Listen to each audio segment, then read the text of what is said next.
Code. So we'll have some folks watching afterwards. Y muy buenos días, buenos días. Espero que ustedes estén bien. I hope you are all well.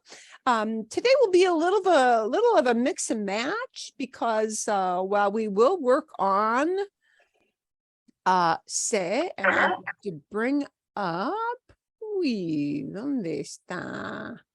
We're going to practice, and I've kind of been debating what order I'm going to do this in, but I think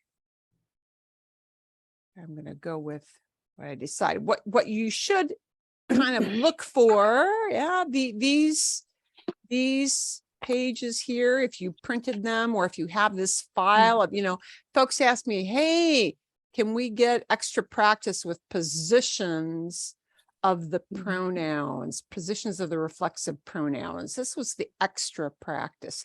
And the information, because I put it all together, and the information on how, of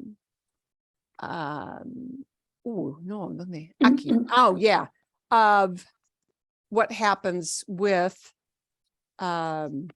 prepositions and pronouns. So all of that. So this was the tail end of what we used last week, but it went from what happens with a verb form that goes after a preposition, this page, to this one that showed you examples on prepositions followed by infinitives, to this one that was the extra practice. That was a little set of information. So you may want to check that out if you have it on a separate file. I know some of you like to pull it up, or if you copied it. And then these things here, which are the se impersonal. So we're still fiddling a little bit with the what position of the reflexive pronouns, and with the se that is not reflexive, these examples that you'll be practicing in smaller groups. So those are the two files, because they are two separate files. And this one is called the se impersonal, in case you need to look for it. We had these pictures that we worked with last week, so it's attached to these. Okay. If you need to pull up those files, or if you are a fan of printing it out, you may want to look for those in our intro. We are going to start with something a little bit different because we had two requests, and we are going to take some time for both of those items. And those two requests were, we were talking about, that javelina question. What do you call a group of javelina? Oh, yeah. Yeah. And the reason that jogged my memory was that I am not going to say that this is the most important vocabulary for you to learn, but it's kind of an interesting side note video. So we're going to open with it, and I'll send you the link so you can watch it again later. Although this is a very nice video in that it prints out a subtitle of the Spanish and the English translation below. So when you listen to it, you don't have to painstakingly have to translate which, well, you shouldn't do anyway. But, there are, even in English, there are a lot of special words that we use to talk about groups, collective groups of things. And a lot of them, even in English, I wouldn't know. Like, I think, don't they call a group of crows a murder? There's some. Yes. Yeah. Who would ever, and how much in your daily conversation do you ever use that term? Like zero, I'm pretty sure. But some of these are somewhat common words. Some of them are more common than others. And it is kind of an interesting side note. So because we had a question about, hey, what happens with these, what do you call a group of these animals? We have, therefore, this video. And they may not all be super helpful for you, but they're kind of interesting. So we're going to take a little bit of time, because it's only 5 minutes, 5 minutos, just so you can kind of take a look at it. And the very first word she chose is actually not one that I have ever heard of But, you know, I could say the same thing for a murder of crows. Okay, es interesante. Okay, can you see her in the red shirt here? ¿Sí pueden verla? Can you see her? ¿Sí? Sí. Bien. Yeah, sí. Magnífico. Ok. Y vamos a empezar aquí. ¿Sabes qué es? ¿Sabes qué es? Do you know what a something is? ¿Sabes qué es un cardumen? ¿Es un cardumen? Un juego de cartas. No. ¿Y una bandada de palomas? Una banda de rock.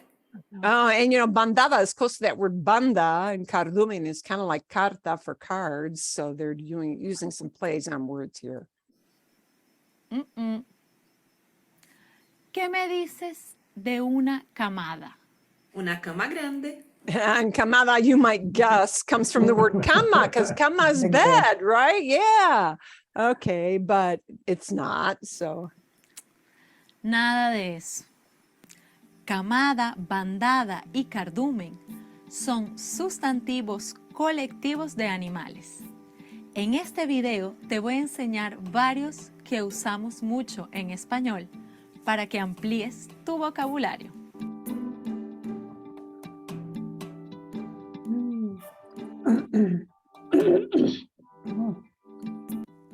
Cardumen. Cardumen es un grupo de peces que nadan juntos. Por ejemplo, el otro día hice snorkel y vi un cardumen de sardinas. Manada. Manada es un grupo de animales mamíferos que andan juntos. Por ejemplo, en el desierto vimos una manada de lobos.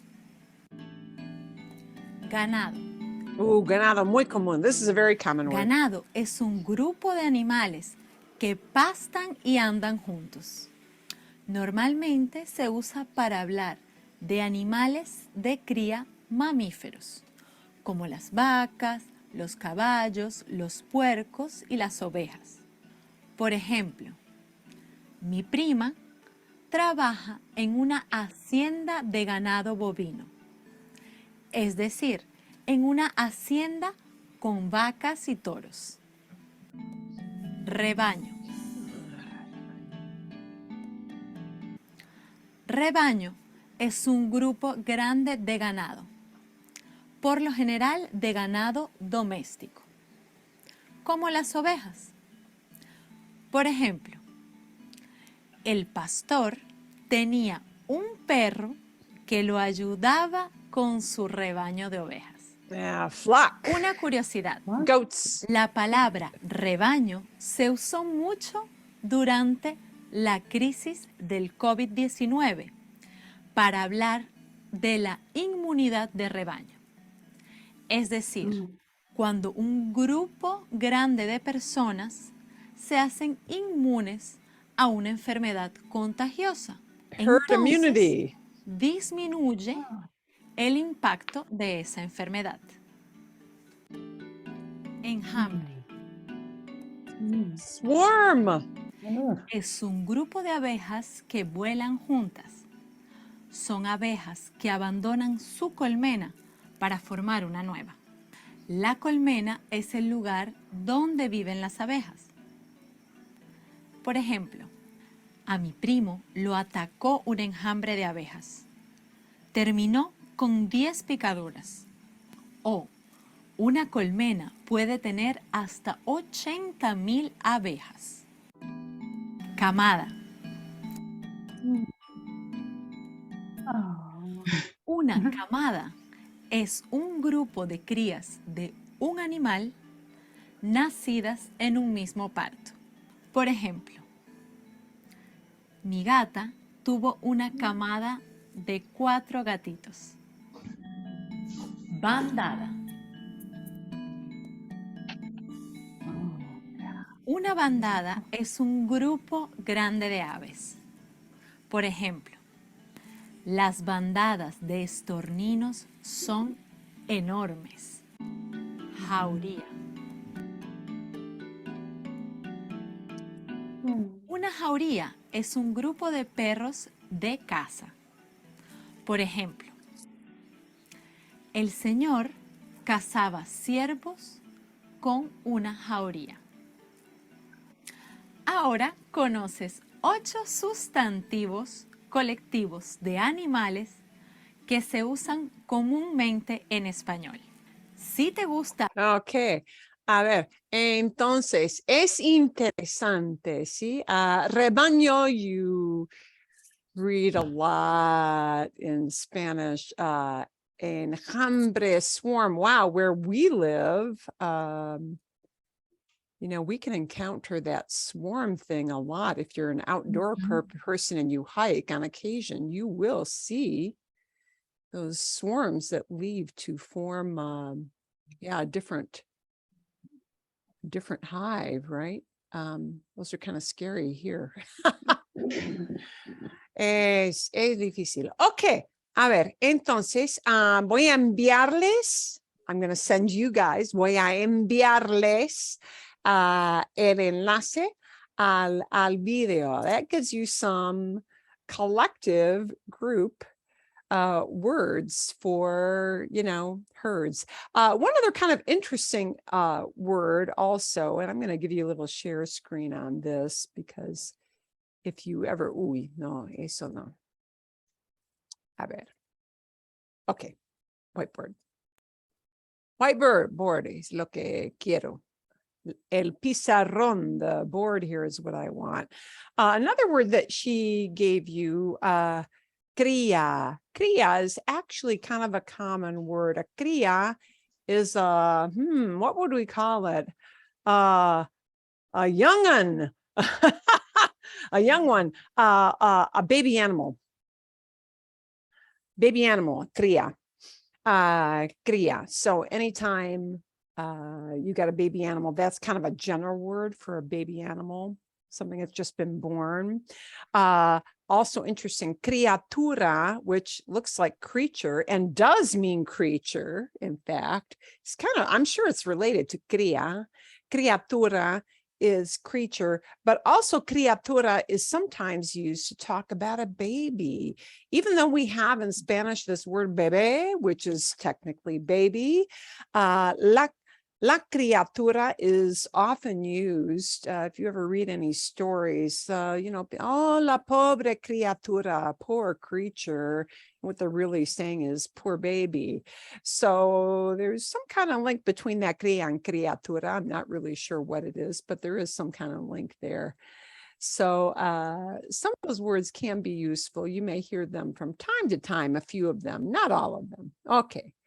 Cardumen was a new one on me, but yeah, those, I'm sure there's word. What's the word for that for fish in English? In English, ¿cómo se hace? Pescado. Yeah, you know, the fish that swim together. A school of A fish. school, A school. gracias. A school of fish. Yeah, okay. So, gracias, muchas gracias. Yeah, school of fish. So yeah, you know, we do that in English as well. But it's sort of interesting that there are words about, you know, pack and herds. What they would use specifically for javelina, I am not sure. They might use It's the same like the what do you call that? The wolf, because it's wild, isn't it? quizás could be something like a manada. Yeah, it could be something like that. But in any case, if you used any of those, people would know you meant pack of animals. And it was sort of interesting, pack of animals, when it's a pack of hunting dogs, it's one thing, but a pack of wolves is something else. Es algo totalmente distinto. Es algo totalmente distinto. Okay. I just Googled that and it says javelinas travel in groups called a squadron. Squadron. Where do we get all these things in English? I figured. Schools, squadrons, flocks. Yeah, packs. Wow. Okay. But, you know, have I ever here in Arizona after 30 years here heard somebody use squadron? No? I've heard No. people say a pack of javelinas. Yeah. That makes more sense. Yeah, pack. Yeah. There are numerous little ones, and they walk around here quite a lot. They leave their little deposits. Hello, in my backyard with great frequency. I walk around with a shovel during winter season, cleaning up after the javelina. Okay, a ver, but No manner. okay, and we had another question, which actually is more pertinent to your everyday use of Spanish, and that is, hey, what's the deal with shortened adjective words, common adjectives that get shortened? And vale la pena, this is worth actually more than a passing glance. There are in Spanish certain words that get shortened, and often these are, actually there's a term for this.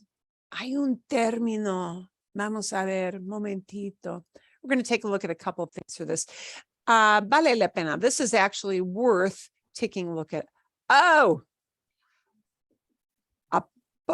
Apócopes gramaticales, apócopes. The reason they've got scissors here for a reason.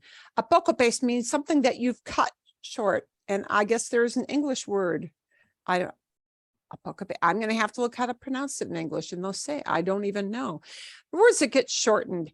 Now there are some words in Spanish that get shortened, but they just get shortened for the sake of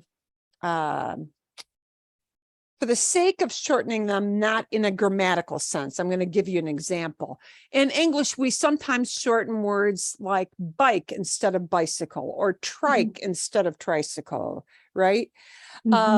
So words like that. And so there are some words that do that in Spanish, and they do not belong to this apócopes gramaticales. They are not grammatical shortenings, but like cine instead of cinema, or some people in English say info instead of information, right? But in Spanish sometimes people will shorten the word película in español, película to peli, bicicleta to bici, motocicleta to moto. Okay, so some apócopes are just shortened words because the word itself is long and they just shorten it, like we say bike.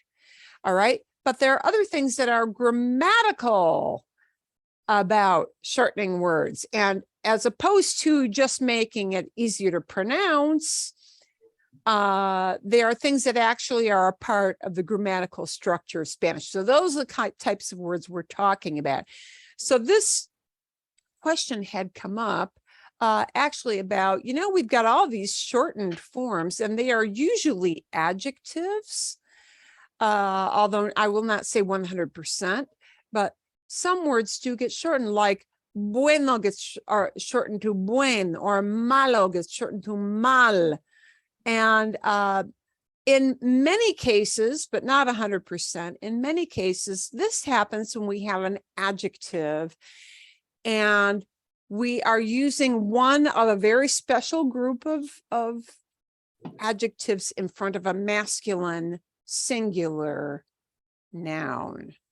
So this only happens with a select group of adjectives, not all adjectives, but certain adjectives are in a group that can be shortened when they come in front of a masculine singular noun. And you will notice, in most cases, you'll notice, ooh, the O is missing because it's masculine singular. And instead of having the O is gone. So, okay, por ejemplo, Pablo es un buen hombre. Pablo is a good man. Pablo es un hombre bueno.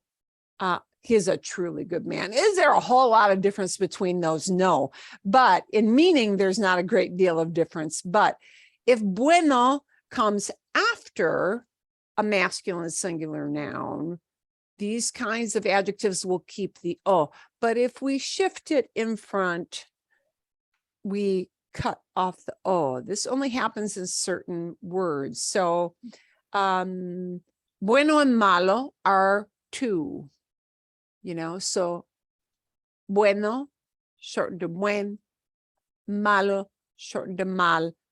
Here's some other ones related to numbers that get shortened.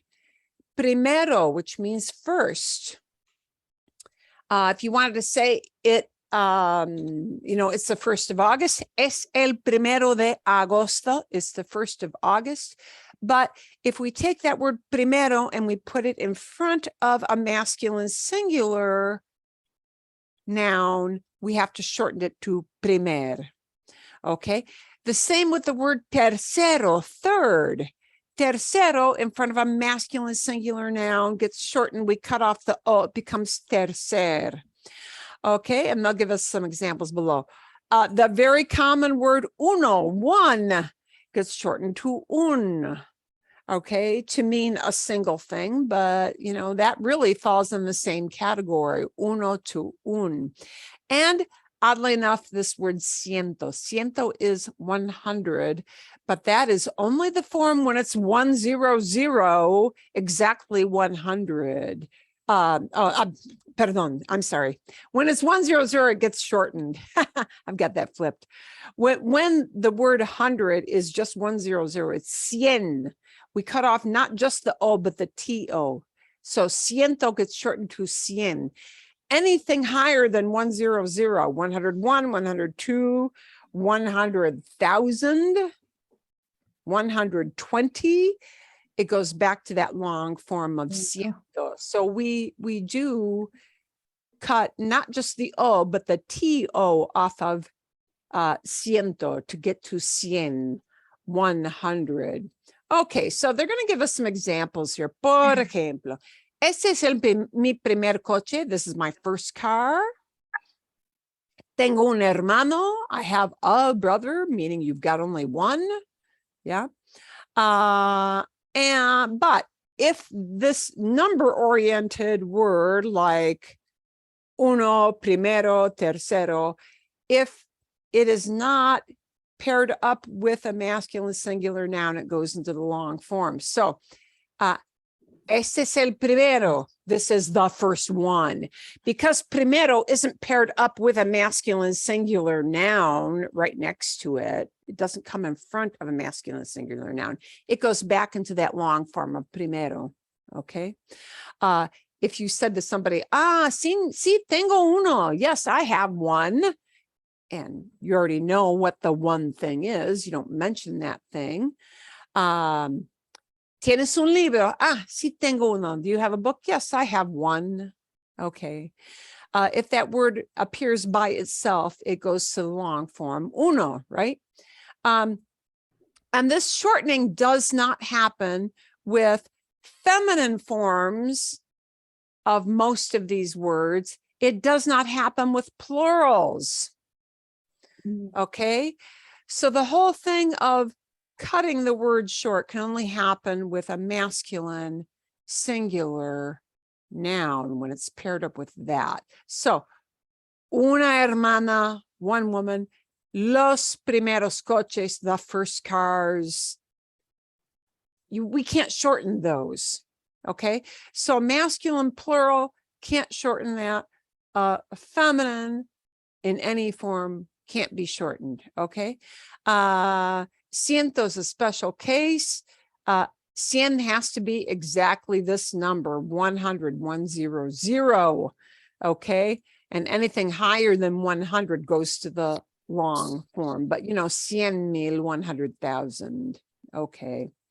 But, you know, 140 is more than 100. So 140.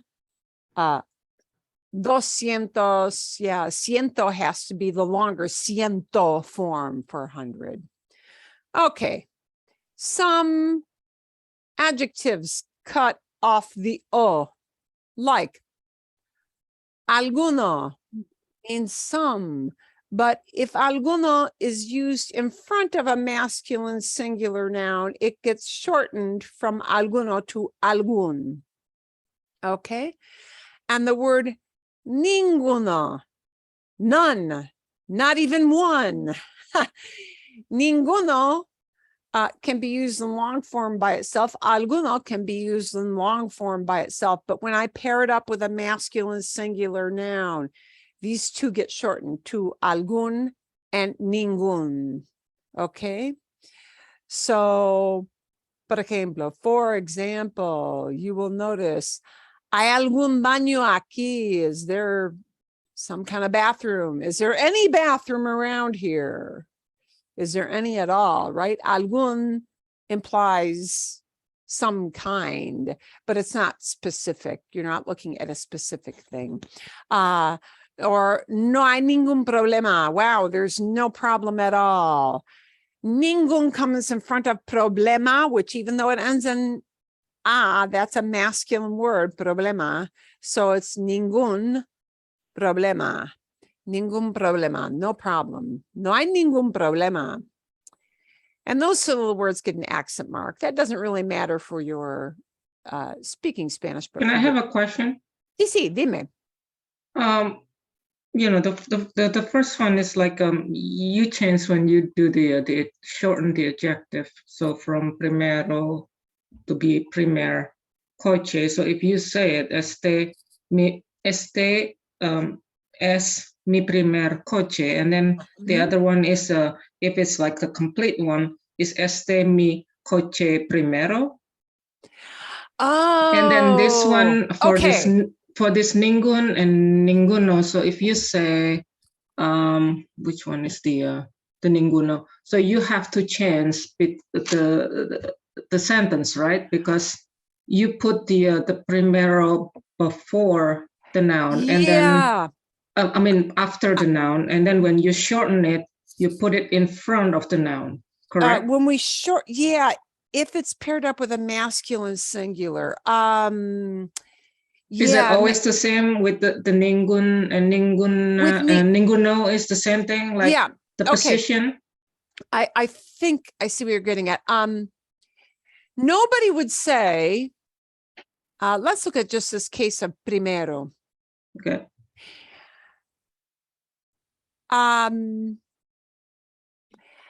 Adjectives that talk about amounts or refer to a numerical order or an amount will generally come in front of the noun they talk about. So unlike la taza roja, right? It's very hard for you guys to get used to when you first learn Spanish, the cup red, la taza roja. Wow, that was hard to get used to. But descriptive, truly descriptive, things that paint a picture in your head, those kind of adjectives follow the noun. Okay. Almost always. But words that just talking about an amount or an order tend to come in front of the noun. So if you've got a sentence like this, este es el primero, este es mi primer coche, this is my first car, it'll always be mi primer coche. Nobody will ever say, este es mi coche primero.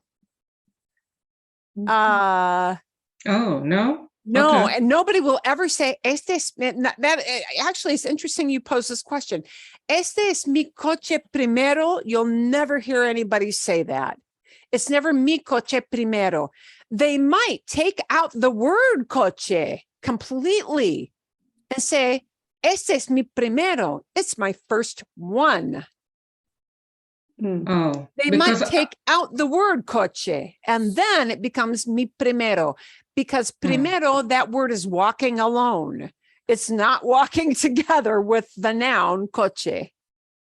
Oh. So if you're using first alone, it'll be primero, primera, primeros, first ones, primeras, first ones. Yeah. Okay. I'm But thinking about this because the first one you're talking about the guy like bueno hombre bueno. okay, sí, sí. So and then the other one is you Okay. shorten it into buen. So that's why I'm thinking about that. So can we change into that? Can we just flip flop the order? Yes. Oh, that's an uneasy answer. Usually not. No. Okay. So Okay. it depends on the context. Depends on the context. Oh, that's a hard question to answer. Because it has different shades. It may indicate different shades of meaning. Un buen hombre, un hombre bueno. There's not a whole lot of difference with that. Bueno and malo are two of the very few adjectives where it doesn't matter. It doesn't matter a whole lot if you put it in front of or behind the noun. Okay. But there aren't a whole lot of adjectives like that. There are very few. Okay. In most cases, when an adjective, a descriptive word, a modifier of a noun, comes in front of a noun in Spanish, it's going to be a special case. It's going to be talking about quite often order, like first, second, third, fourth, fifth, first, last, yeah, something like that, or an amount, quite often. It might fall into a couple of other categories as well. There are some words in Spanish, some adjectives, we'll try to be very specific, some adjectives in Spanish where the meaning of that adjective changes somewhat, depending on if you put the adjective in front of the noun or behind the noun. The most notorious and the easiest to explain example is mi viejo amigo. Mi viejo amigo. Viejo amigo, when I take viejo, old, and put it in front of amigo, mi viejo amigo, it means my old friend, my longtime friend.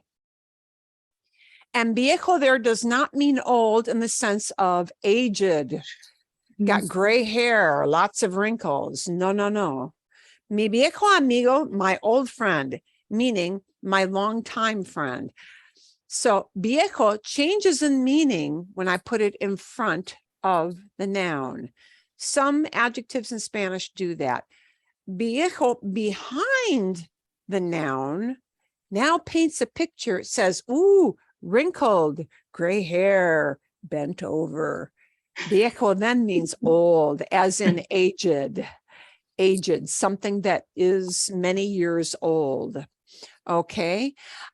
So some adjectives in Spanish can go in front of the noun or after, but change in meaning, but it's kind of a limited number of adjectives that do that. That's actually kind of a long lesson. This isn't, this, what we're showing you today is more related to the idea of certain adjectives, and it's a very limited number of adjectives, if they are paired up with, if they come right in front of a masculine singular noun, they will get a shortened form. Okay. So masculine singular nouns like hombre, carro, perro, right? Libro. It's got to be a masculine singular noun. Okay. For these. Okay. Okay. So you can just shorten, and you can just shorten it without changing the position of the noun. Okay. Right. These are very specific. They're a very specific, very small category of adjectives that get a shortened form. Okay. Okay. So yeah, de nada. This one is kind of a special category, this algún and ningún.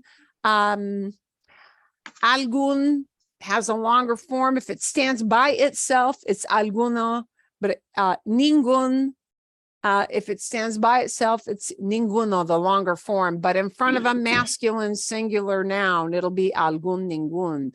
So, hay algún baño aquí, no hay ningún problema. But these are words that get shortened in front of a masculine singular noun. Okay. Okay. Let me give you an example too. So if you've got a feminine noun, it will go back to a feminine form. You can't use a shortened. So if I took this sentence and then instead of saying, no hay ningún problema, there's no problem, I wanted to say, wow, there's no girl here. Like you told somebody, hey, go look for that girl. And they went and looked in the next room. And then, hey, there's no girl there. No hay ninguna chica. No hay ninguna chica. There's no girl. No hay ninguna chica. Or you told them, go look for that store. And they went up and down the street and they said, no hay ninguna tienda. There's no store. But it has to be ninguna tienda. Ninguna can't shorten the form because tienda is a feminine noun. Okay.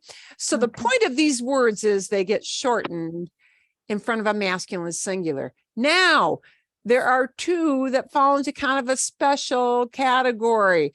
They get shortened, but they get shortened for but for both genders.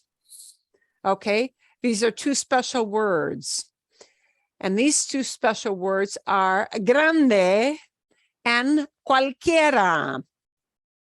And cualquiera may not sound super important, but actually you hear cualquiera or cualquier quite a lot. Grande means big, but grande is one of those special words that the meaning of grande changes quite significantly if you put it in front of the noun or if you put grande after the noun. After the noun, it paints a picture of something being big in size or tall, tall instead of short. Okay. Bien.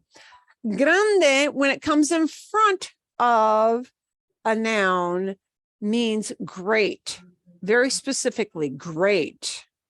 Okay. A great man. Okay. But grande, if it's used in front of a noun, be it masculine or feminine, will get shortened to gran.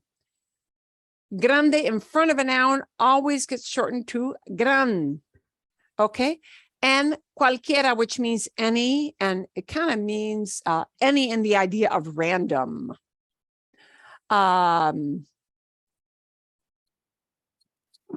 This algún can kind of mean any, but this cualquiera, which gets shortened to cualquier, means any at all. Like us saying any old guy on the street. Cualquier tipo, cualquier tipo en la calle, any guy on the street. Okay. Meaning nobody in particular, but anybody in particular. Okay, those two words, grande gets shortened to gran when it's in front of something singular. And here, it won't matter if it's masculine or feminine. Cualquiera gets shortened to cualquier in front of both masculine and feminine singular. So, por ejemplo, un gran proyecto, a great project. Una gran idea, a great idea. Those always get shortened. Okay. Grande to gran when it comes in front of a noun. Cualquiera to cualquier when it's in front of a noun. Okay. Bien. And the last one, I think this is the last one. Sí, es el último. And this is not super important, but it relates more to names of places in general. This word santo. Santo means saint or can mean holy, as in sacred. And santo often gets shortened to son when it goes in front of a name. So San Diego, St. James, San Jose, St. Joseph, San Juan, St. John, San Luis, St. Louis, San Miguel, St. Michael, San Tobias, St. Tobias, etc., etc. But it's this one is only shortened with the masculine singular, okay? The feminine form, Santa, Santa Maria, Santa Ana, Santa Teresa, Santa Luisa. I always get Santa, right? Santa, the feminine form, never gets shortened, but Santo usually gets shortened in front of most names. There are a few names where Santo doesn't get shortened. I can't really tell you why, but they are, right? Santo Domingo, and you probably have heard of a city called Santo Domingo. Santo Tomas doesn't get shortened. Santo Tomé doesn't get shortened, but it's a really small. And in your everyday conversation, that isn't going to affect you. Just know that Santo, when we have, San Juan, right? San Juan refers to the religious person of San Juan, St. John, or to a city name, because a lot of cities get named after saints. It is shortened, Santo is shortened to San, but only for the masculine singulars. See? Bien? Carolyn, Okay. could you go back up to the Gran and Grande for a second? Sí puedo. I just want to make sure I kind of got it. So if you And using Gran, the shortened before the noun, is not a descriptor of size. It's more of a magnificence kind of. it's thing. exacto, right. But- it indicates magnificence, stature. Okay, and so if you ever want to just use an adjective there for just the size, like a big house. Es una casa grande. Casa grande, the grande would always be after the noun. Yeah, because if somebody, it changes the meaning to say, you could, es posible decir, es una gran casa, es una gran casa. But the gran casa wouldn't mean necessarily that the house was big in size. Una gran casa would mean a great house. So it might be talking about like the lineage of a family, in a medieval sense. Or it might be talking about a medieval house and it being a great house because it's some great historical importance. Una gran casa, okay? Either handed down from a noble family or an actual house of great importance because of something historical that happened there. Okay. So you might hear es una gran casa, but es una casa grande doesn't mean casa grande doesn't mean great house. It means a house that is physically large, has many rooms, takes up a lot of acreage, takes up a lot of space. That right there. And unlike most of the other ones, grande being shortened to gran and cualquiera being shortened to cualquier, that happens in front of any singular, not just masculine singular. So what I will do for you guys is probably send you an extra page that will just show you more examples of that. It's just something to know that some of these words get shortened. And so these will have some examples to show you. And it also has some little icons. If you tap on them, it'll pronounce the words for you. I'll give you one more example of buen.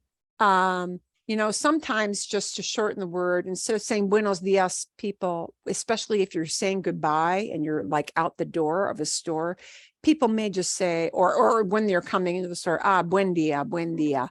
Sometimes you do hear that, buen dia, and it just gets shortened. It happens. Okay. Bien. So those two questions had come up. And actually, the one that is of greater importance that you will hear a lot is some of those adjectives that do, in fact, get shortened. But it's a very select group of words that have that shortened form. Not all. So I can't take rojo and shortened it to roj. I can't do that. Yeah. I can't, cut off azul.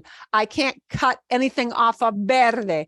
I can't cut anything off of inteligente. I can't cut anything off importante, right? I can't take all adjectives and just make them into a shortened form. Certain words, a very specific number of adjectives get a shortened form, and they fall into specific categories. Okay. Bien? But So you will hear them. You absolutely will hear them. So masculine got, so the conclusion is the masculine got Most of them some discount, and then the feminine doesn't have any discount. Yeah, right. Most of them happen because they come in front of, they belong to the special group of adjectives, and they come in front of, they get a shortened form in front of the masculine singular most of the time. Qualcera and grande are the two exceptions to that, because there's always got to be an exception to make our life difficult. Okay. Exactly.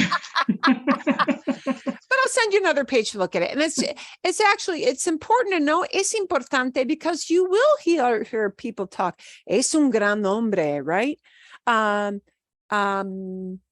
Benito Juarez era gran hombre en la historia de México. Benito Juarez was a great man in Mexican history. Okay. You would never say Benito Juarez era un hombre grande. He was not a tall, big guy, right? Physically. Yeah. Grande paints a picture because it's physical. But gran means exalted, important, exalted, put in high esteem, great. Yeah. That is the difference. And that word gran you will hear a lot versus grande, big, which you will also hear a lot, but they have two very separate meanings. We'll maybe do something with some of those special adjectives come fall that change meaning depending on, whether they come in front of a noun or after it, but that's kind of a long topic.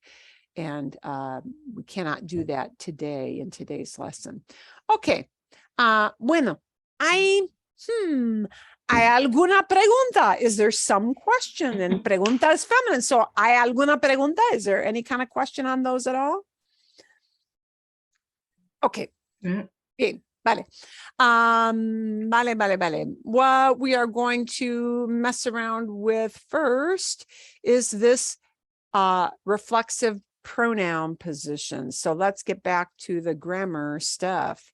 The grammar stuff is, I had given you guys, I had done an add-on. I'm going to start at the beginning. At the beginning of the add-on, who did I start? No, it started here. Yeah. This is the add-on to the file that was called reflexive prompts and placement. Yeah, where do we place the reflexive pronouns? So now we're switching gears. Reflexive pronouns are pronouns. They're teeny tiny words, and those pronouns, if they're reflexive, are me or te or se or nos. Those are the four. Well, os if you were in Spain. Okay, but me, te, se, nos, those are the reflexive pronouns.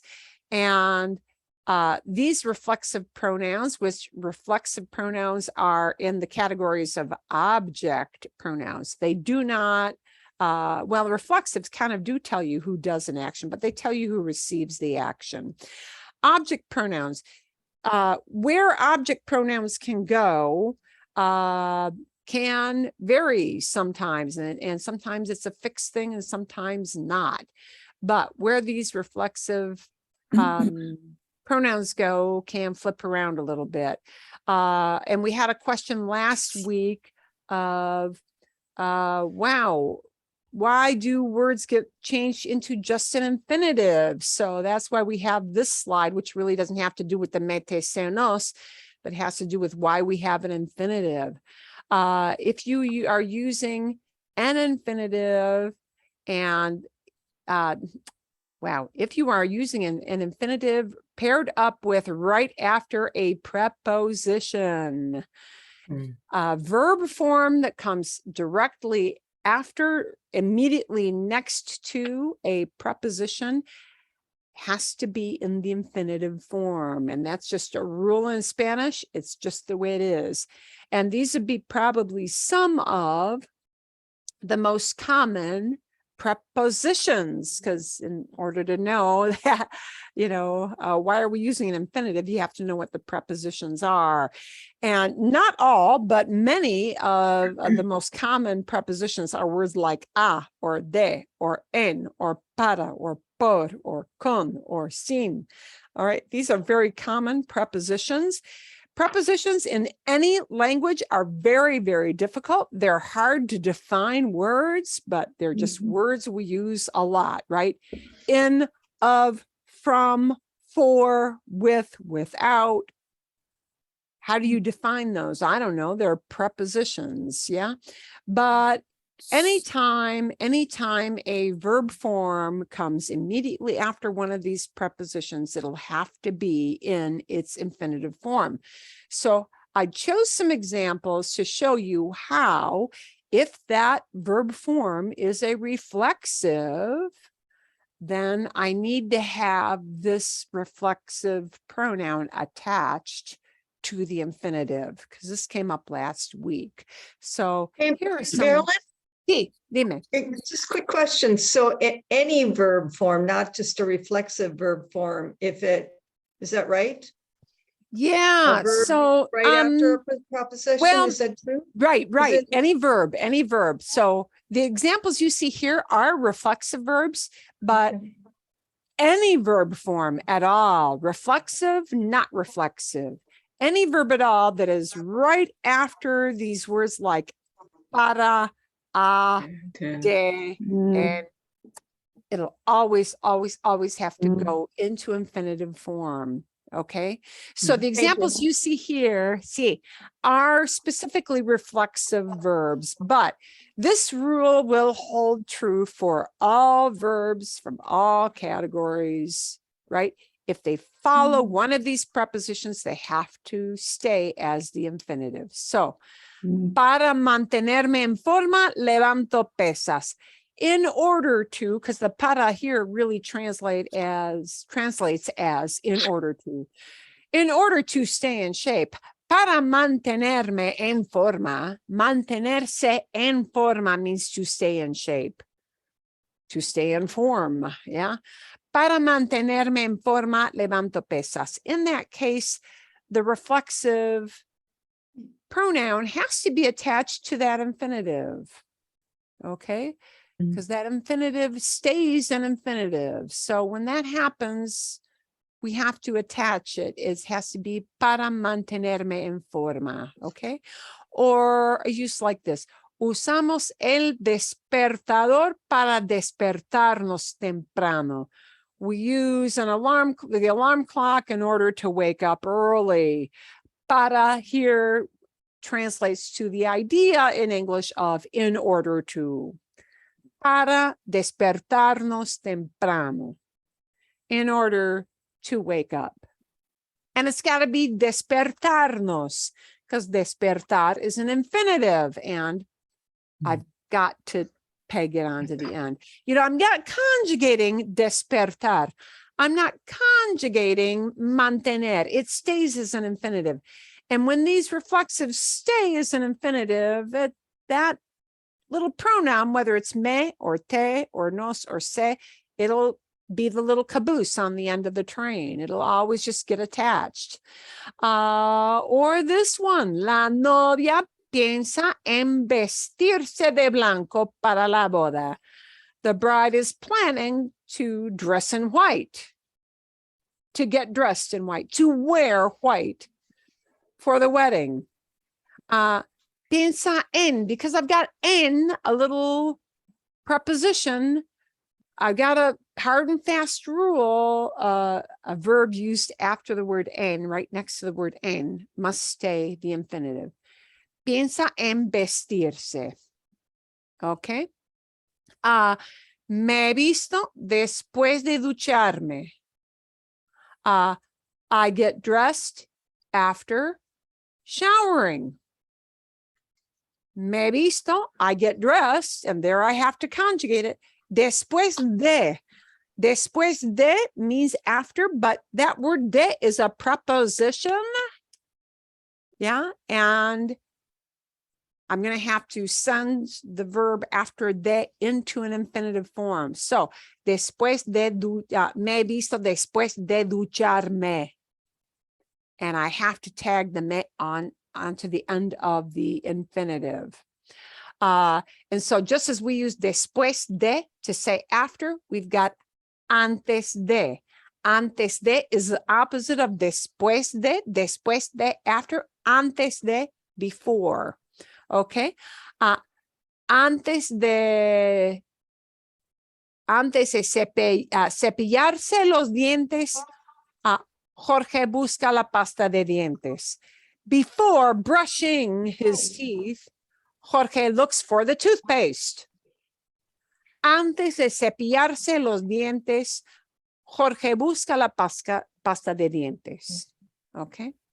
So the Jorge busca, that gets conjugated. Jorge is looking for, right? But antes de cepillarse, before brushing, we have to tag on the se to the end of cepillarse because I've got antes de cepillarse. All right. So these little prepositions become important. Anytime I use a verb right after a preposition, that verb stays in infinitive form. And if it's a reflexive, therefore, we'll tag on the me, the te, the se, or the nos. Okay. And that question had come up. Okay. Alguna pregunta? Any question about these? You know, these just happen to be reflexives after a preposition, but they could be any kind of a verb after a preposition. Okay. Let's take a look at some of this that we checked out and see if we know where the reflexive pronoun is going to go. We're going to have a reflexive pronouns. There's going to have to be a me, a te, a se, or a nos in every one of these sentences. And in some situations, you may have a choice of putting it in front of a noun or tagging it onto something. In other cases, you may have a command and you may not have a choice of where you put it. Okay. So, let's do a little review. Our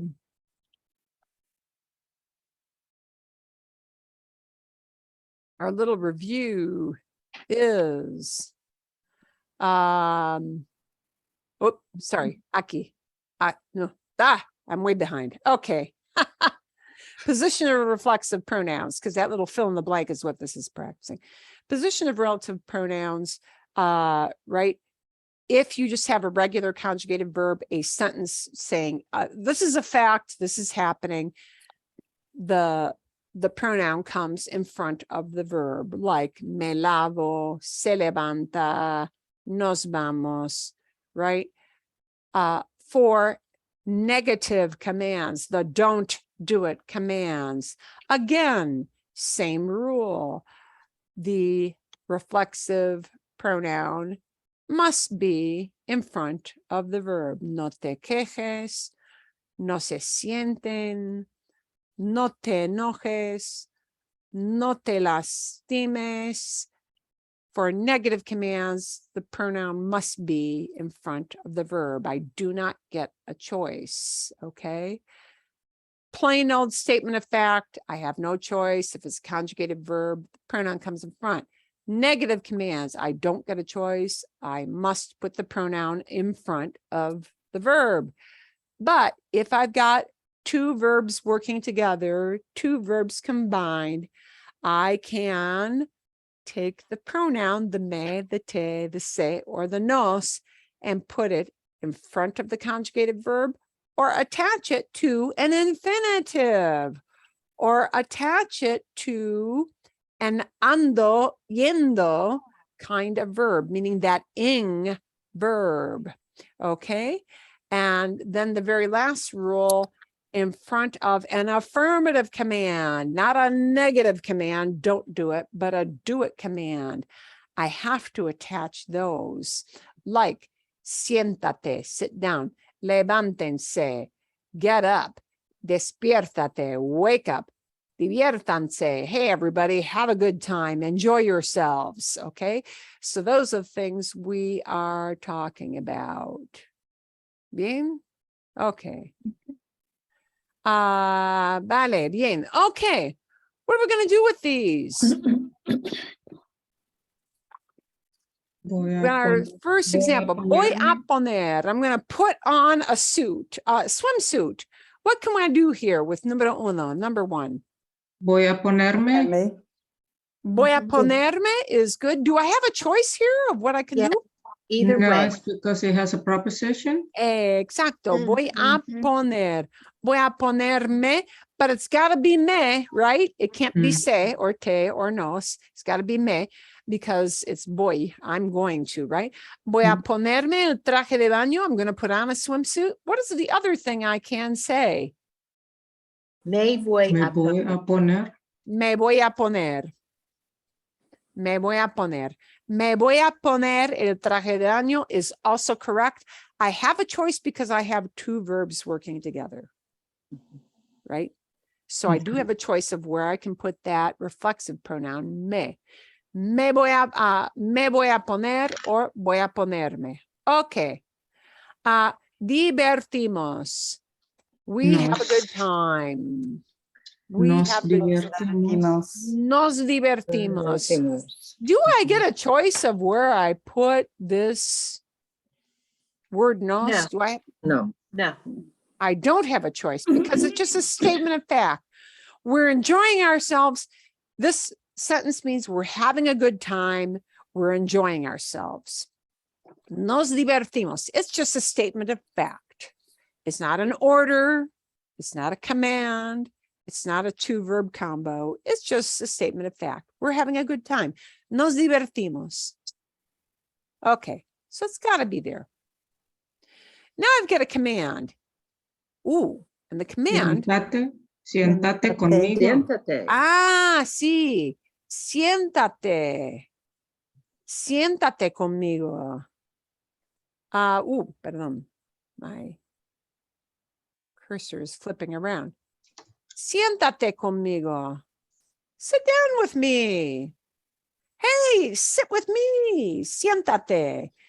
Siéntate conmigo. An affirmative command, we've got to tag it on to the end, that little pronoun. We have to tag it on. We don't have a choice. It has to be there. Siéntate conmigo. Sit down with me. Vamos a cenar. Let's have dinner. Okay. Now we've got Los niños se callan en la iglesia. Sí. Callarse, to be quiet. The kids are being quiet in church during the ceremony. It's just a statement of fact. We're not telling them, hey, kids, be quiet. We don't have two verbs working together. We've just got one verb telling us this is actually going on. It's actually happening. So, los niños Se callan. se callan. Bien. Got to get my fingers in the right keys. Los niños se callan en la iglesia durante la ceremonia. The kids are being quiet. Okay. Ooh, now we've got a command. Cállense. To those kids. Hey, you kids. Cállense. Yeah. Cállense. Cállense. Cállense says, hey, y'all, be quiet. Some people like to translate this as shut up, which sounds nowadays you can't say shut up to people ever. It is always considered offensive. Yeah. When I was a little kid, it was not really considered that offensive to say shut up, but believe me, as an instructor now, I could not walk into any group of children and say, shut up. I would have 15 emails that day. Even if people were like throwing things in the room and you walked in and there are pencils being thrown up to stick in the ceiling, you could not walk into a room and say, shut up ever. 15 angry emails. How dare you say shut up to my child? But you can use cállense. You can use cállense. En español, sí, se puede. Yeah, you can. Sí se puede. Yes, you Okay. can. Yeah. Use Niños, cállense. cállense. Cállense. The Because door. literally it means quiet yourself. Mm. It literally means keep yourself quiet. That's why. Yeah. It doesn't have that negative connotation always of shut up. Cállense, cállense, cállense, cállense. Plus, you can always say, por favor. How often do you say? Okay, yes, Yeah, there you, you go. in English. Please Shut shut up, up. please. That's usually not a thing, is it? Okay. A I'm ver. just saying it to one person. No. To No. one person? Yes. It's not Yeah. cállense. To one person you can, but it kind of changes the form. I Yeah. will show you. Cállate. To one person, it would be Cállate. cállate. Cállate. Cállate. Cállate. Okay. And just so you know, para que sepan, just so you know, those little accent marks happen because I am adding on an extra syllable. And quite often, when I start adding on extra syllables to a verb in Spanish, it often necessitates the use of a written accent mark. And that has to do with specific rules that Spanish has about why you need to use accent marks. That is a thing. Okay. A ver, bien. Vamos a ver. Carmen, she's putting on Poniéndose. sunglasses and okay. Do we have two verbs working together? No. Mhm. We do. We have estar and an ing. Mhm. We have estar, a form of estar, and an ing, an Mhm. ing form, poniendo. Okay, so I now get a choice that automatically signals, I have a choice. Carmen is putting on sunglasses. Carmen Se Sí. se está está poniendo is okay, but it's equally okay to say Está poniéndose. está poniéndose los lentes de sol. And people may, by the way, say los lentes de sol, sunglasses, or gafas de sol. Lentes, gafas both mean this, but regionally, depending on where you are, some regions like to use gafas, whether it's sunglasses or other glasses. Some like to use lentes. Depends. Okay, but I can put the se in both places because I've got the two verb forms working together. Okay, Yes. with an ing, estar with an ing. Okay, and now, we've got an antes de, and antes de means before, and it's got Before. de, which is a magic preposition. So Estarse. antes de Acostarse. acostarse, it has to be acostarse. Antes de acostarse, but now I've got Laura quiere duchar. She wants Se- to take a shower. And Se now I've quiere got, duchar. sí, it is Se possible to quiere- say, se quiere duchar. Or quiere Después, duchar. Or Se quiere duchar is fine, but I could take that last part and say, Quiere quiere ducharse. ducharse. Mhm, So because I have quiere and luchar working together, mhm. I can do either Either. position for the word se. Se quiere duchar or quiere ducharse. Son iguales. You will hear people say it both ways. Doesn't matter. This part up here is, however, set in stone. Okay?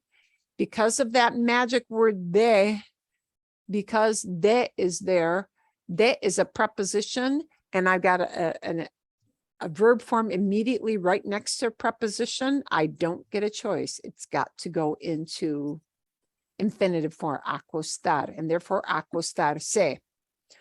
Okay. I leave after getting ready. I leave after getting ready. Arreglarme. Arreglar. Arreglarme.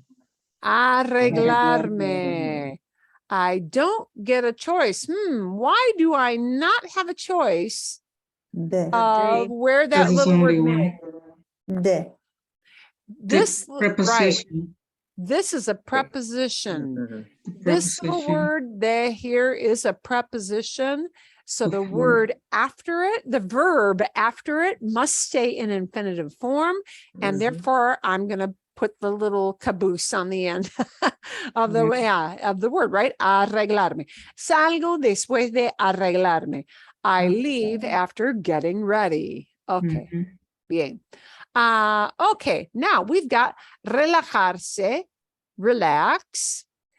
And we got después de, I relax after kicking off my shoes. Míralo. And I've just got a plain old vanilla verb, a Yeah. plain old conjugated verb. What do I do with this? Me relajo. Me relajo. Me I don't really relajo. get a choice of where it No. goes. It's got to be me relajo. And it's got to be me. It's got to be me right in front of the verb because it's a Yeah. plain old declarative sentence. Me relajo. Me relajo. Después Después de de quitarme. Quitarme. De quitarme los sí. zapatos. Después de quitarme. And here also, I do not get a choice because I have an infinitive, a not conjugated verb. I have to tag it on to the end. Me relajo después de quitarme los zapatos. I relax after taking off my shoes. Okay, you might say kicking off the shoes, but quitarme. Bien. Y por fin. And I've got estar with despertando is waking. Two verbs working together. So I've got a choice because I have two verbs I can say. Mis hijos Se están. se están despertando. Works just great. Ahorita is a very Right now. immediate. Yeah. Ahorita. Ahora means now, but especially in Mexican Spanish. Ahora, well, really in any Spanish. Ahora. Now, I know now in the English speaking word means now. Right But, now. yeah. Ahora in Spanish is, it might be in 20 minutes. It might be, ahora might be in a couple of hours. Yeah. In a little bit. Ahorita tells you, yeah, I Right really this do mean minute. right now, right this minute. Yeah. So, okay, bien. But se está despertando is okay, but we could also flip that se and tag it on to the end of ando. Despertando. Se está despertando. Despertándose. Maxima, despertándose. This is also, se está. Perdón, I've got two of the same thing. Está despertándose. Se está despertando or está despertándose. They're both equally good. Bien. Yeah. Bueno, Sí. Bien. ¿Alguna pregunta? Uh, Any question on those practices? Yes. The last one, están despertando. Oh, están, perdón. Sí, están. Se están despertando, están despertándose. Sí, gracias. I forgot my N. Marilyn, can you go back to number 3? I Sí, sí. had put siéntanos. Why is it te? Oh, It's not migos, it's conmigo. siéntate And means, conmigo. hey, you're the one sitting down. I want you to do Me. the sitting down. Ah, qué buena pregunta. What a good question. Let me, hey, somebody might say, hey, sit down next to me, right? Next to me. Siéntate. Siéntate means, hey, Mm. you sit down, right? But you might, theoretically, you might say, let's sit down, right? Mm. Sometimes in English, we might, but there's kind of a nuanced meaning. Let's take a look at two things that could be like almost the same idea, but they're slightly different. So, siéntate means you sit down. Yeah, you sit down. But sometimes might you say to somebody, hey, let's sit down? Mm. Sit down, yeah. And that means that then it means that both of us are going to do this together. That is what we call in Spanish a nosotros command. A nosotros command. And that's like in English saying let's eat, let's run, let's go, let's have a drink. Let's watch. Let's watch. Let's is actually, you may not have thought about it, but let's is a command. Let's do it. Let us do this. In English, we say let us do, but nobody says they say let us pray. That's the only time you hear let us pray, some medieval thing or some churchy kind of thing. Okay. But in Spanish, we can have, besides a command saying, hey, you, or hey, you guys, we can have a we command. And what will that sound like in Spanish? It will sound like this. It'll be a command. Ooh, this is kind of complicated. Sentémonos. Sentémonos is a command. And this opens a little bit of a can of worms. Another can. Yeah. Here's what happens.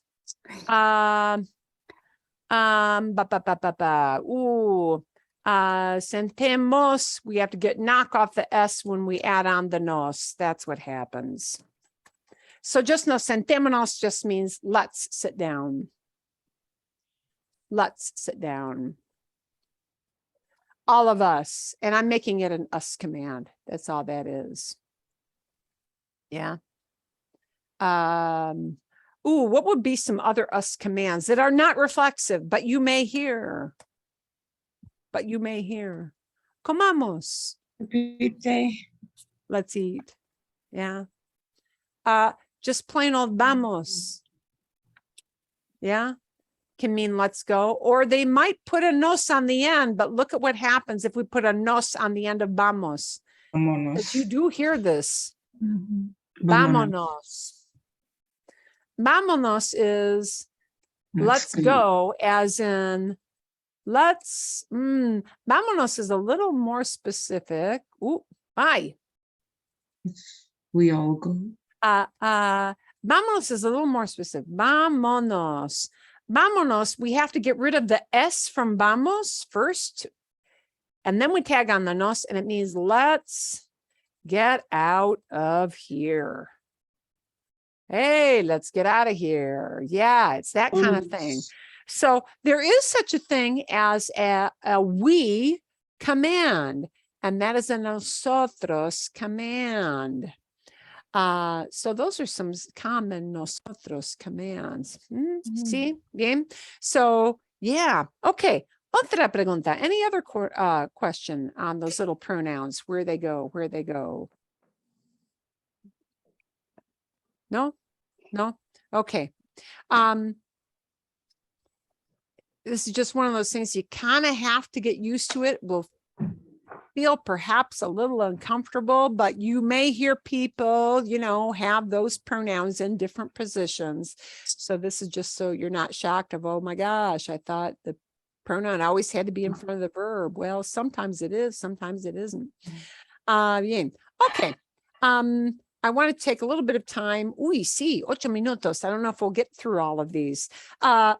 Let's take a look at some of these other things of when se is not reflexive. Sometimes se is not reflexive. Sometimes se is what we call the se impersonal. This is actually fairly common. It means that we're talking about things in a general way. It means you, but not you as an individual. The you that we mean in general. Like, you pray in a church. You are quiet in a church. You are loud at a party. You drive on the highway. The you that means everybody, right? Not the you that means you, the individual. No. The you that means everybody. That is how this se is used. It means, but probably the most formal thing, one does something, or they, meaning they are a really general group. And sometimes it even translates into this passive voice idea of something is done. Okay. And this is how we use the se. And we're going to give you some ideas. Some ideas we used last week were things like en la cocina. Se come en la cocina. One eats in the kitchen. Se come en la cocina. This se will always be used in front of a third person singular or sometimes a third person plural verb. The se will never be used in front of a yo verb. The se will never be used in front of a nosotros verb. The se will never be used in front of a tú verb form. It'll always be third person, okay? The one used for él, ella, usted, or sometimes the one used for ellas, ellas, ustedes. So, los ejemplos. Se come en la cocina. One eats, or you eat. Okay. Se lee en la biblioteca. Se busca libros en la biblioteca. You look for books. Bien, ¿sí? Se ve una película. One sees a movie. Se ve una película en el cine, ¿sí? Se nada en la piscina. One swims at the pool, ¿sí? Se trabaja en la oficina.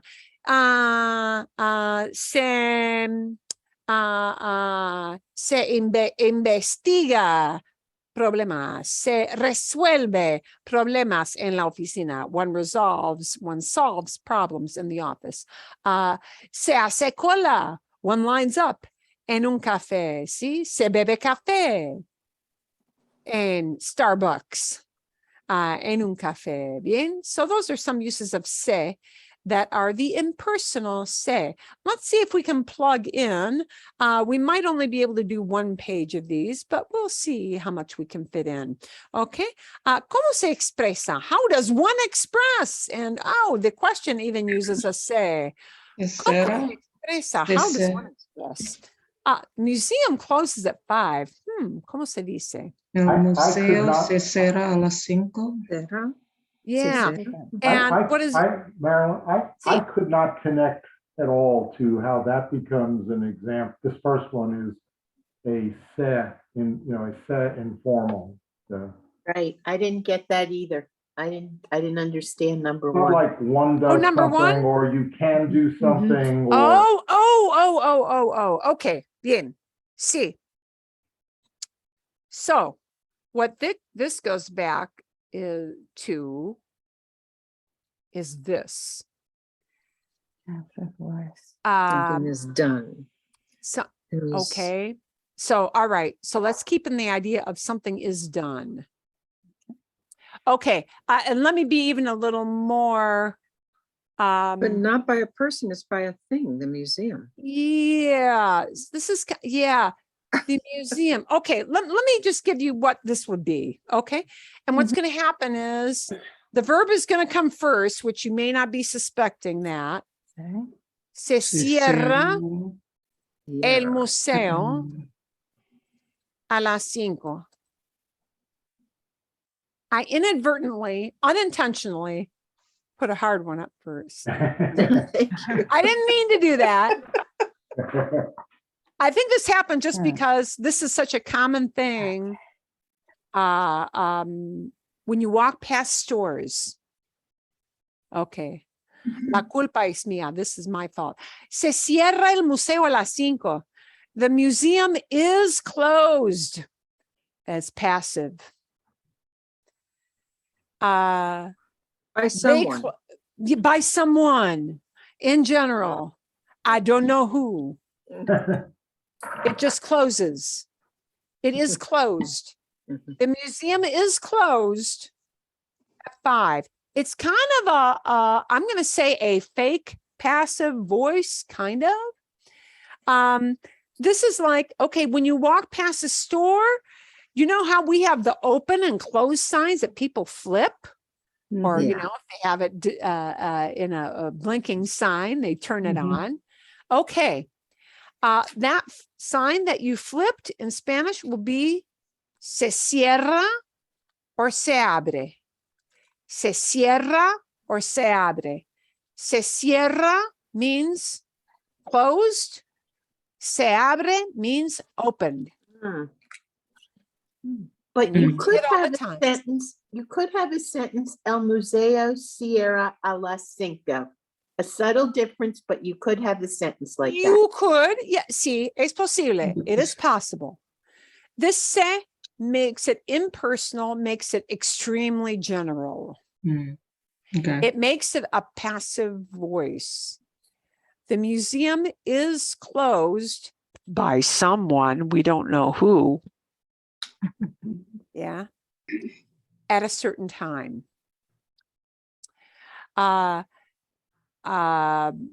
grammatical term is, you know, an agent actually does it, right? The museum is closed by an agent. We don't know who that person is who closes up the museum. There are like dozens of people who work there. Somebody official does that job. But the focus, the se cierra means we're taking the focus off of whoever it is who actually locks up. We're just saying this place is closed up.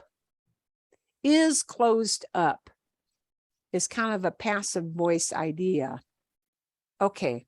And can I ask a kind of a follow-up question there? So I was just trying to think of other examples where I'm wondering if it applies, but I'll be equally confused.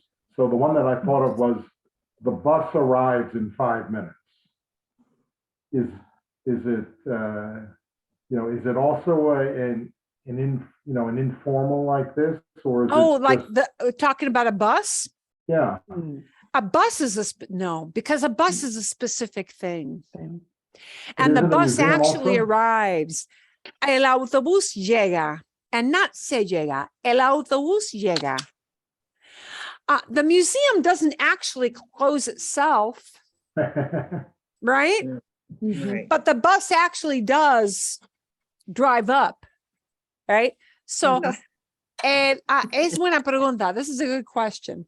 Let me show you some other examples of this. Vale la pena. This is really worth it to take a look at this. Gracias, Marcos. You always have good questions. And this is a good question. What kind of situations might this come up?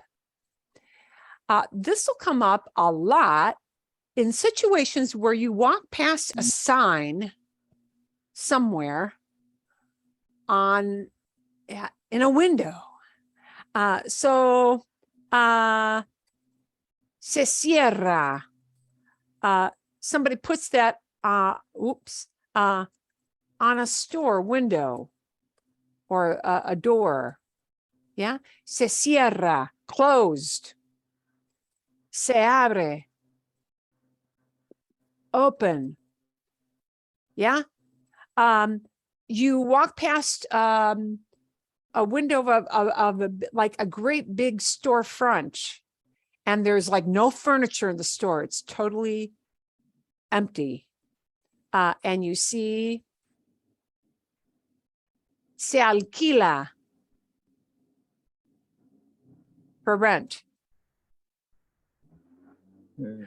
Or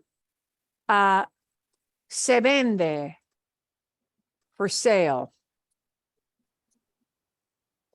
Se alquila, a little sign that just says se alquila means that the apartment or the storefront is available for rent.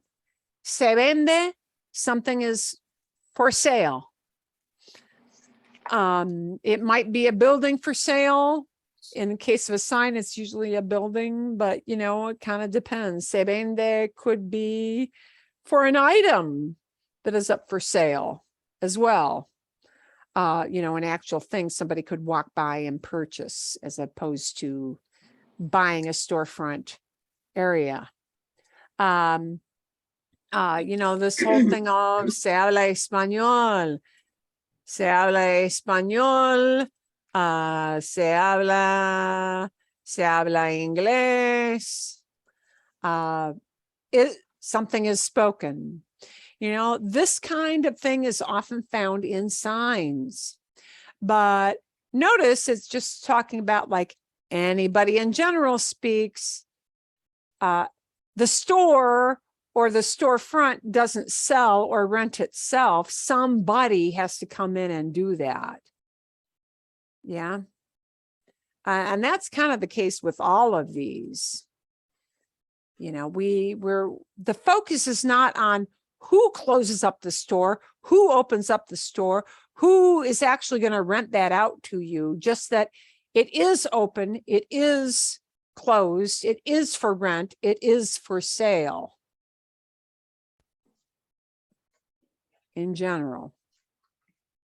Yeah. I don't know if that helps or not. But a bus arriving is not impersonal. The bus actually drives up. Whereas a store does not turn its own lock on the yeah, you know what I mean? That makes sense? Kind of. Yeah, sort of. It's not satisfying, is it? Yeah, it's not satisfying. Okay. You'll I hate to say you'll get a feel for it, but you will. Okay, let's take a look. Yeah. Let's go back to this. Okay. You observe nature in a park. Se observa. You can say that. Se observa. Se observa, okay. It's got to be the third person singular. Right. Se observa. Se observa la naturaleza en el parque. En el parque. Bien, vale, okay. Fantástico. Mail is delivered every day. The mail does not actually sprout legs and walk up to your doorstep, right? Somebody you may or may not see delivers it to you. And we're going to put the verb first. So it's right. Se entrega. Entrega. Se entrega el correo. El correo. Todos los días. Todos los días or cada día. You can use either term. Todos los días or cada día. Se entrega el correo cada día. Se entrega el correo todos los días. Bien, son iguales. Todos los días, same meaning as cada día. Igual. Se entrega el correo. Mail is delivered. Yeah. And the emphasis is not on the mailman or the Amazon guy, or, you know, whoever it is dropping off something. It's se entrega. It is passive. It is delivered by somebody. We don't know who, right? Se observa. It is observed by anybody at all. Doesn't matter who, okay?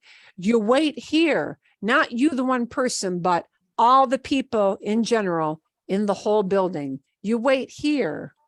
Se espera aquí. Se espera aquí. Se espera aquí. One waits here. You wait here. Any old Tom, Dick, or Harry waits here. Se espera aquí. One waits here. Okay. You send the information by email. Se envía la información. Se para envía correo electrónico.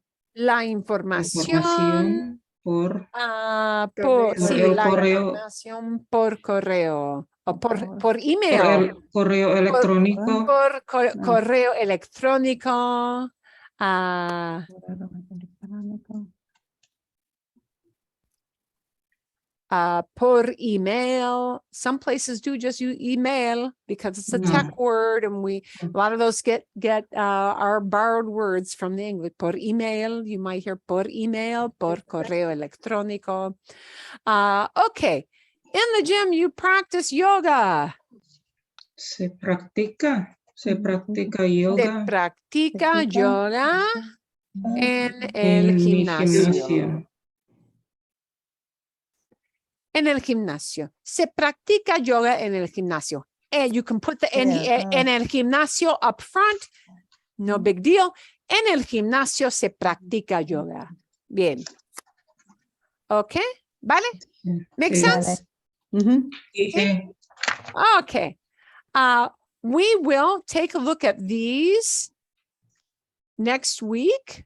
La semana que viene, sí, because we are up to our limit here. So I'm sure some of you have other things you need to be doing now.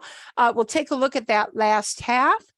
I kind of haven't decided. I think I'm going to send you with some information about an odd special use of se. Although I'm a little scared of it. It's kind of an idiomatic thing, but it is kind of fun. And you do hear it used a lot. It is something you should kind of recognize when you hear, but maybe not force yourself to be able to use it all the time. And it is something that is called an accidental se. And this is a se that is going to mean oops. Always. It's going to be used with only certain verbs, but it always means oops, didn't mean to. And it is also going to mean beyond that, not my bad. It's going to mean not my fault. But it's a special use of se. It's a very, very idiomatic, colloquial thing. And it's something you actually do hear people use a lot. And when they use it, it is a special use of se that is not reflexive. It is not even this impersonal thing. It means it's not my fault. And that's all I'm going to say about it for now. Okay? ¿Está bien? Good? Okay. Vale. Bien. De nada. So we'll finish that up later on. We go a little bit later. I'm just going to do a reminder. We go an extra week to the very last week in August because of that 4th of July thing that happened. That most people did not want to have the 4th of July class. Para que sepan, just so you know. So we've got 3 clases más, 3 more classes for summer session. Bien? And then Marilyn, will we start after Labor Day then? Because Labor Day is a Monday. No, we do not. I believe because of that week, I believe they start the week after. Let me do a quick calendar lookup. Qué buena pregunta. What a good question that is. I think we start the 11th. I believe that is correct.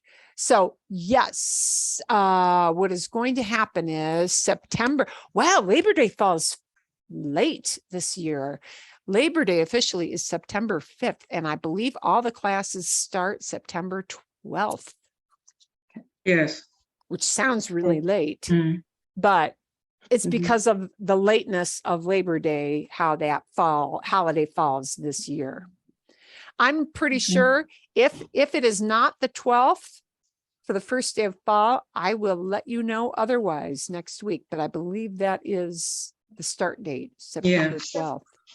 Okay. Thank Okay. you. Bien. Gracias. Hasta luego. Okay. Hasta Hasta luego. luego.